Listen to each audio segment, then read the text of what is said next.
So, Kayla, what would be your words of wisdom for people who are getting into marketing? So the business is about 18 months old, but I've probably been seriously doing this now for just over 12 months. So, usually the objections that I get on a sales call when a client wants to work with me is time, money, and spouse, right? So, what are the objections that people throw at you? Common one. I think the challenge for me as a business owner is actually helping people to realize they've got a problem. Instead of focusing on what you want to do, what do you want to stop doing? I want to stop working at night time after I put my toddler to bed. I want to stop having to log back onto the computer to finish up things. Do you have like a case study where you thought, okay, this is not going to convert into a sale? You've given up, but then they came back and they're like, hey, Kayla, I love to work with you. Yes, I do. I love having conversations with people about their problems. So I think as well, helping build the brand is what I will help. Hey everyone, welcome to Pivot to Thrive podcast. This is your ultimate destination to elevate your mindset, marketing, and sales strategies for ultimate business growth. I'm your host, Dr. Priya, and I'm here to inspire and guide you on your journey to financial independence. My mission in life is very simple: to empower entrepreneurs like you with simple, actionable insights and easy to implement strategies that will transform your online business into a thriving success. Now, here's the deal. If your current strategy in life or business isn't working, don't quit. Just pivot. And it's important you understand that the goal for pivoting life and business isn't just to adapt and survive, but to truly thrive in growth, success, and abundance. So, in this podcast, we'll dive deep into the mindset shifts you need to break free from cultural barriers and embrace your true potential. We'll discuss cutting-edge marketing and sales techniques that you can apply to your business right away. Together, we'll create a powerful belief system that'll guide you towards the life you truly desire. So, grab a cup of coffee or even a fancy glass of wine, and let's start pivoting towards the success you've always dreamed of. Hey, Kayla, welcome to Pivot to Thrive podcast. I'm super excited to having you on my podcast and knowing all about Inception Marketing. So we've done it all the time, 40-second, 90-second spill about who is Kayla Ellice and how did Inception Marketing come into life, basically. Just give us a little brief. Hey, Priya, thanks so much for having me. So thank you so much. I am the owner / managing director of Inception Marketing. So we are an outsourced marketing management company, or CMO as a service company, mostly targeted for businesses in the tech sector. So IT, software development, other forms of technology. And basically how the business came to be is that I have essentially worked in marketing my entire career. I have seen some businesses do it really, really well, and I've seen some businesses do it not so well. And the thing that I've noticed is that some businesses, or a lot of businesses, don't actually know what the return on investment is on their marketing and their marketing strategy or their marketing agencies if they're working with them. So the value that I bring is I go into those businesses, help them understand what they're doing from a marketing perspective, what the return on investment is that they should be seeing, and if they're seeing any, and help them manage those marketing and those agency relationships that they might have already have with existing suppliers. If they don't have those existing relationships, then I will help them sort of build some really good ones, help them execute on the marketing strategy and the marketing plan that we put together. And that's sort of how we help businesses achieve exceptional marketing. The business sort of came about 2 years ago. I was sort of at an impasse in my career. I'd just become a new mum. So I was sort of going through that point in my life. And I just knew that there was a better way for businesses to do marketing and have access to really good marketing. And so Inception was born. Amazing. And I do know that you're so proud of your motherhood and you really, really attribute your business and success and your journey of being a mum. So I love supporting mompreneurs, and obviously that's a very special thing. So, in terms of the company itself, I see that it's not a full fledged marketing agency that you would expect. It's not a one woman band, but it's kind of in the mix where they still get access to you, your personalized support and CMO, but they still get the expertise of an agency. Is that right? Yeah, it's a good call. A lot of people sort of have the misconception that we are a marketing agency, and that is absolutely not the case. We don't do website development. We do some specialized graphic design, but we don't do a lot of like full-fledged branding. We don't do like other agency services that you would sort of expect an agency like CRM integration or anything like that. We essentially help customers like sit in the middle between their agency and them. I often get called a translator because I basically help them brief their agencies really well and make sure that they're getting the best result from those agencies. I also help them articulate their value and what they bring to market. So a lot of the customers that I work with are quite technical. So there's a lot of technical jargon, a lot of technical speak going on. I help them simplify that message. So, and yes, we're not a one-man band. We've definitely got a team of people that help us with the execution side of that, but they do get access to me and my expertise. So, what do you think is the challenge with the other two extreme models, being a one person band or being an agency? I think you've got the sweet spot in there in the middle with the right amount of personalized support, but still the expertise of an agency and team to support you. So, what do you think is the challenge with the other two extremes, handling with an agency or a one person band? Yeah, it's a really good question. So I think the challenge of having sort of a one person marketing team or one person type of consultancy, you become quite insular. So you sort of become sort of stuck in your ways. The definition of insanity is doing the same thing over and over and expecting a different result. You're constantly doing the same thing over and over and you may not be getting those results. So sometimes it's about sort of stepping back and going, okay, what can I do differently? And the challenge that I find on the other extreme is that when they're dealing with a agency, there's lots of different people involved in an agency to make it run effectively, to bring their expertise. Often what I have found with customers is that usually because they think they've got an agency involved, they've got their marketing sorted, their marketing's covered. But what's really missing is it takes someone to actually manage that agency, brief that agency correctly. And often that gets left to a COO, sometimes a CEO, like a general manager, someone who doesn't really have the expertise in marketing, but it's just something that they've got in their wheelhouse that they need to manage. So because they're managing so many other things in the business, people, profit, they're managing the operational side of their business, marketing is sort of a bit lower down the priority list. So it often gets the least amount of time. And so what that results in is the agency is sort of left to their devices and they're doing the same thing over and over because they haven't received any sort of proper brief and it just gets away from them. They think their marketing's been sorted, they're not producing any results. And then all of a sudden, we've got these conversations happening about there's no leads coming in, we're not doing this, you said you would do this. So having someone sort of in the middle of that is really imperative to the success of the agency, but also the business as well. But do you think being in the middle also comes with certain challenges because you don't have really full control over what happens in the execution side? You're in the middle, sandwiched between the two. That petrifies me. So how do you handle that?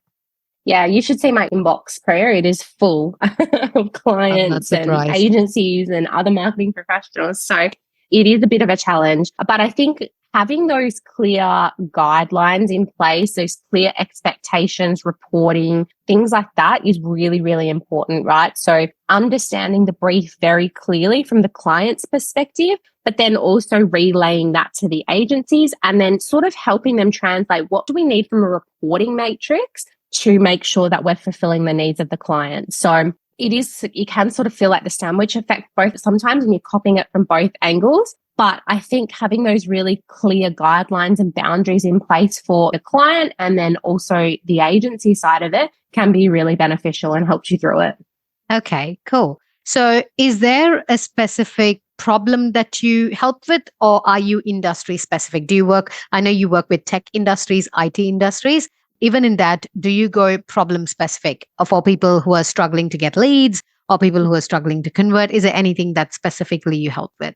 Yeah, so I usually my clients will come to me because of one of two problems, right? They have struggling to get leads. So they're experiencing sort of a bit of a decline in their lead generation process or their brand awareness. That could be for multiple reasons. So they may not have had to do any sort of marketing in the past because they've had big tenders or something like that, which has sort of propped their business up. The other reason that customers come to me is because they've either had a marketing person leave the business, they're not really sure what to do, they're just getting started in their marketing and they don't really know where to start. They're not sure if they want to commit to a full-time resource because they are not sure what to expect. They're expensive. They need someone sort of at a more of a senior level, but they can't afford it. So that's generally the reason that they would come along and say, like, can you help us get things started? And then we get a plan in place. We start executing on the plan. We deliver to budget. And then it helps fill them with a little bit more confidence in their marketing department to sort of go, okay, maybe I do need like a bit more of a full-time resource or maybe a marketing assistant or someone to help like that. So it's two buckets. Yeah, that's what I'm thinking. So there are literally two different areas. So do you think in terms of lead gen, there are other aspects other than marketing which could impact? For example, the website might not be the one that's capturing the right leads. The ad set that they run might not be actually coherent to the outcome that they want. So because I've never interviewed or spoken to a CMO per se, so you being in the sandwich in the middle, do you feel that there are other moving parts? So you have to have a very broad, holistic audit on different parts before you actually create a roadmap? Yeah, definitely. So usually a customer will come to me and say that they think the issue is because of X. But generally what I try to do is get a really holistic view of their business and all the marketing, because you're right, there is lots of different parts. But I think one of the things that's really important to note here is that there's this misconception that marketing is sort of one department and then sales is sort of another department. And we generate the leads from a marketing perspective and we get them to sort of a MQL or an SQL stage. So marketing qualified lead or a sales qualified lead for those who don't know. And then they get turfed over the fence to sales and sales is expected to sort of run with it. What I really challenge that model because I don't think that's really the way that it works. I think marketing and sales, and it's sort of like if you think about a triangle sort of flipped on its side, got sales at the top, marketing down the bottom, triangle split in half. You want the two to be working together throughout the entire process of right through from lead generation to close of an opportunity. And they should be sort of going hand in hand as we're sort of heading towards that opportunity phase or that close phase. And I think that is generally something I find as well is that there's just generally this misconception that marketing is just producing the leads and then turfing them over the fence by marketers as well, I will say. Like marketing sort of relinquish your responsibility after they get to SQL stage and then hand them off to sales when really it should be a really partnered sort of hand in hand, skipping through the meadows together to get that customer to that close one phase. I completely agree with you because there's no point in just capturing a lead and nurturing, or maybe just leave them halfway while you're nurturing them for another department to take over. Yeah. So, okay, I usually ask this question, like, what is unique about Inception Marketing and why should your client choose you over your competitors? Because you are in a highly competitive space, right? Yeah. Okay, I'll keep that as a next question. I'll let you answer this first. So you say that I'm in a highly competitive space. I think you're probably referring to the marketing landscape as a whole, right? Correct. But I think you sort of hit what my differentiator is on the head before when you said we're not an agency. When we're not the client, we sit between the two, right? So that is really our point of difference. And that is really the value that we bring to a company or a client in our case. It's really, that is our value prop, right? Is that we help them discover exceptional marketing. We help them source the right agencies that are going to get them the results we want. We help them come up with the plan that is going to get them the results that they want. We make sure that that marketing plan is aligning to those business goals. It's not just off by itself sort of floating in the breeze, hoping that a lead comes through the door. We really make sure that marketing is aligning to those business goals. And so then we can find them the right agency or the right provider of services. It could be they just need a graphic designer or they just need a website developer or something like that. We help them find those perfect resources to help them achieve their goals. So an example for you is we identified that a customer needed animation to be able to explain their products a lot more. We went out and found them an animator. That wasn't currently a service that their current marketing agency provided. So it's just about making sure that, but they didn't know that they needed, they didn't know that that was something that they needed. So that's really the value that we provide as a business. And do you think there's a lot of education required to help them understand your point of difference? Because it's not like a electrician or plumber. They know when to call an electrician, when to call a plumber. It's pretty straightforward. Do you think there's a lot of education required around that? There is generally for people that sort of think they have it handled in the sense they've got a marketing agency already.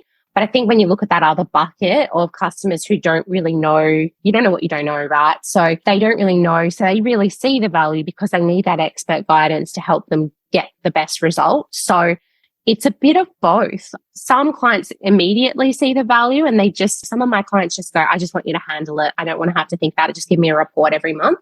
And we do that for them. But then there's obviously others that want to be really integral. And we obviously encourage that because we want, like I said, that marketing plan to align to those business goals. So it really just depends on what the client's perspective is on marketing, which is often their executive team generally has a perspective, right? I spoke with one executive team just recently and they said that marketing money is like gambling money. Like they just don't see it as returning an investment. So sort of that re-education is needed in those circumstances, but it really depends what bucket the client falls into. Hey listeners, before we jump back into today's episode, I want to tell you about an incredible opportunity that's perfect for those of you who are always asking these questions yourself. How can I earn more money? How do I get more customers without spending on ads and fancy funnels? How can I generate recurring income without selling all the time? How do I create wealth without trading time for money? How can I transition from being a one-person show to mastering delegation? If this sounds like you, then you're going to love our sponsors for this episode, the Pivot Mastermind, a life-changing 6-month intensive experience designed to help you launch and scale your digital empire. But that's not all. One of the standout features of this mastermind is that each attendee gets a dedicated virtual assistant to handle the admin and social media marketing tasks. That means you can focus on what truly matters, growing your business and enjoying the freedom that comes with it. Don't wait any longer. Click on the link in the show notes to apply today and take the first step towards transforming your business and your life with the Pivot Mastermind. Now let's get back to today's episode. So usually the objections that I get on a sales call when a client wants to work with me is time, money, and spouse, right? I don't have the time, I don't have the money, I can't afford it, or I have to check with my husband or partner, whoever. So what are the objections that people throw at you? Common one. Yeah, good question. So there's the gambling dollars. Like, how can you ensure that I'm going to see a return on investment? The other one is the money side of it can also come up from time to time. My rates are not exorbitant, I think, and I'm constantly told that I'm a bit cheaper than what I need to be, but they're probably the two biggest ones. By the time I'm sort of having these conversations, though, people have really realized there's a problem. I think the challenge for me as a business owner is actually helping people to realize they've got a problem. I know, spotting their blind spots, helping them to see their blind spots. That's the biggest challenge. Exactly. So that's sort of what we're doing from a marketing perspective for our own business, is helping people to understand that there might be a problem that they need help with. And do they get it? Like, is it going to be a hard sell, or most likely they're like, okay, yeah, I agree with you. Let's give it a try. Yeah, it's not usually a hard sell. So I'm not really about that. Like, I'm happy to extend a sales cycle with someone if they're not sure or they want to go and do some more research or things like that. I would never sort of pressure someone into it, because at the end of the day, it is a cost. And we, I think, do a really good job at articulating our value, but some people are a little bit cost averse. So we're generally always happy to work with them in that regard. Okay. So can you say, I mean, do you have like a case study where you thought, okay, this is not going to convert into a sale, you've given up, but then they came back and they're like, hey, Kayla, I love to work with you. Yes, I do. Yeah. I do have a recent one, actually. I was sort of working with a customer, or now a customer, before the end of the year last year. And we were having a few conversations and I'd sent him a proposal. So we were up to that phase, right? Like, was serious.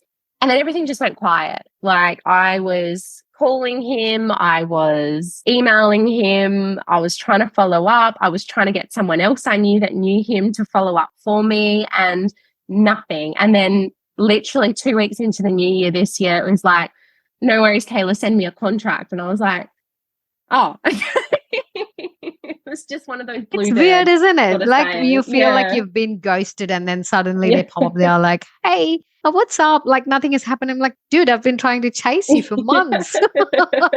Yeah. Yeah, I kind of expected it. That's why I asked you for the case study, because especially in marketing, I think people freak out when they look at a proposal, they go, oops. And then it takes time for them to process, get multiple opinions, and then they come around, but then they go through their own phase and timeline in understanding the value, what you bring to the table. Yeah, exactly. Exactly. So, in terms of business, how long have you been? A quick timeline on how you started. Like, I was a hot mess not long ago. So, I expect you to have like a beautiful story, not like me, hot mess, because you had your degree in marketing. So, you knew what you were doing, not like me from bioinformatics to business coaching. So, I want to say that it's a different timeline and a different story to you, Priya, but I really don't think it is. I think this is a common thing with new business owners is they go through these hot mess moments quite frequently in the first, I would say, 3 years of business. Now, my business isn't 3 years old yet, so I am still very much going through the hot mess phase from time to time. So the business is about 18 months old, or just over 18 months old now. But I've probably been seriously doing this now for just over 12 months. So it has been a bit of a journey. So when I first started the business, I was still, like I said, a new mum, and I was working full time as well. So I was trying to balance it all until I could get the business to a point where I could leave my full-time job, because we've all got mortgages to pay and bills to pay. So I've managed to do that now. And obviously this is my baby, and I've been definitely doing it now for, like I said, just over 12 months full-time. So yeah, it's definitely one of those things, though. I completely understand what you mean. And just because I had a marketing degree, it doesn't mean I was good at the business side of it and running the business, right? So it is, yeah, I think it's so normal though, like for new business owners, and something we need to talk about more as young business owners, because, and when I say young, I mean the business is young. We need to talk about it more because it is such a challenge. Like you I know, say, and most people don't share those struggles and challenges. Yeah. It's not as flashy as it looks on Instagram. People, I keep telling everyone, it's not flashy. It's not for everyone. It's bloody hard work. And as most business owners are neurodivergent, according to me, I'm ADHD undiagnosed, I think. So I would say we're just this crazy buncho who just started a business because we wanted to have life an interesting way, crazy way, not the easy way. So in saying that, first 12 months seriously in business, what's your goals for 2024? Oh, that's a great question. So I definitely want to grow the business. I want to also be adding value back into the market. I tell this to my customers constantly. We need to be adding value into the market, not just taking from it. And that's one of the things that I'm really working on for 2024 is putting value back in, free blog posts, free resources for customers who want to get their marketing right, but maybe are not quite ready to commit to like a marketing consultancy. So yeah, that's really what I'm also working on my personal brand as well and getting that out there and a little bit more polished. So there's a few goals for the business, but also growing our team as well. So I think we were talking just before we hit the record button that I am sort of about to embark on the journey of finding someone else that is of a similar skill set to my own that can help me in the business. So we've got some big goals. We want our customers to see success as well. So I think that's one of the values of the business, is really making sure that our customers are seeing value from what we're bringing them. They're seeing return on what we're doing and helping them manage everything from a marketing perspective. Yeah, there really are big goals for this year.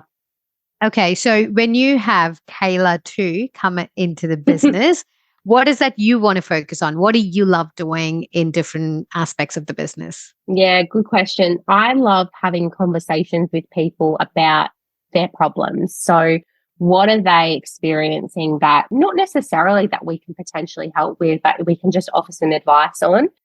I love having those conversations. That's really what I want to focus on, which I think as well, helping build the brand is what I will be focused on a lot more when we get Kayla 2.0. It's really about that for me, and helping grow the brand, having those conversations with people about what they're experiencing with their marketing struggles, and then growing the business as well. If I've got someone sort of helping me doing the doing, then it means I'm a bit more freed up to grow the business. So when we ask goal setting, I usually ask people, instead of focusing on what you want to do, what do you want to stop doing? So Kayla, what do you want to stop doing in 2024? I want to stop working at night time after I put my toddler to bed. I want to stop having to log back onto the computer to finish up things. I know. The problem of mompreneurs or any parent entrepreneurs, I guess, it's typically a me time. We want to have a glass of wine or just sit down and binge on Netflix or just shut down our brain, which is very hard, I guess. Yeah. So do you think having Kayla 2.0 will help you solve that problem? I think so, yeah. That's definitely the goal, that person will help me do that. However, we could grow even more, and it could mean back to Kayla doing 3.0. this. So, yeah. Exactly. So, yeah, it just really depends on what happens and the way the business goes. Mm-hmm. Do you envision like a huge team here in Brisbane having different skill sets, different expertise, different people with different skill set in one room? Yeah, that's a really good question. In 5 years' time, I think I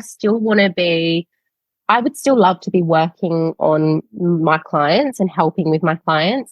Maybe not on every client, because that's just not going to be possible. But I don't envision us becoming a fully fledged agency though. I really fight that sort of brand when people bring it up, and maybe that's something I've got to accept. Like, maybe that's the natural trajectory that the business will go on. And if it does happen, then I will accept my fate and go with it. But right now, I don't have the vision for it to become a fully fledged marketing agency. I really just want it to be CMO as a service, outsource marketing management, do that really, really well for customers. And then, like I said, if it sort of becomes a little bit more after that, then we can reassess. Oh, so you really want to have that point of difference and you want to hone in on that point of difference. Yeah, that's what we're famous for. And that's what we continue to be famous for, I think, for the life of the business. So if we do bring in other services, my recent blog post talks about this. Just because we're famous for something, it doesn't mean we do other things, but we will continue to be famous for outsourced marketing management and CMO as a service. Yeah. Yeah, I love it. Most people will be like, oh, maybe I'm just going to grab it. But it's very hard to stick to your point of difference and just be there. But I'm glad you've got that clarity and you want to stick to your USP, basically. Yeah. I love it. So when you start working with clients, is there like very holistic audit that you do? What is 1 or 3 key points that you actually see to qualify them as your clients or leads? Yeah, so usually we have a look at what the industry they're operating in. As I mentioned before, we do sort of really focus in on that tech space, IT, MSPs, software development, those types of companies. They are really where our sort of skill set lies. It doesn't mean we don't service other customers.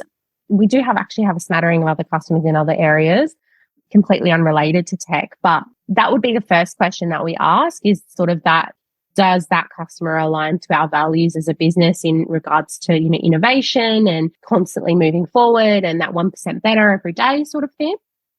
The second thing is we would have a look at, and these are not necessarily questions we ask whether or not we qualify them as our client, but they're sort of what we do when we bring on a client.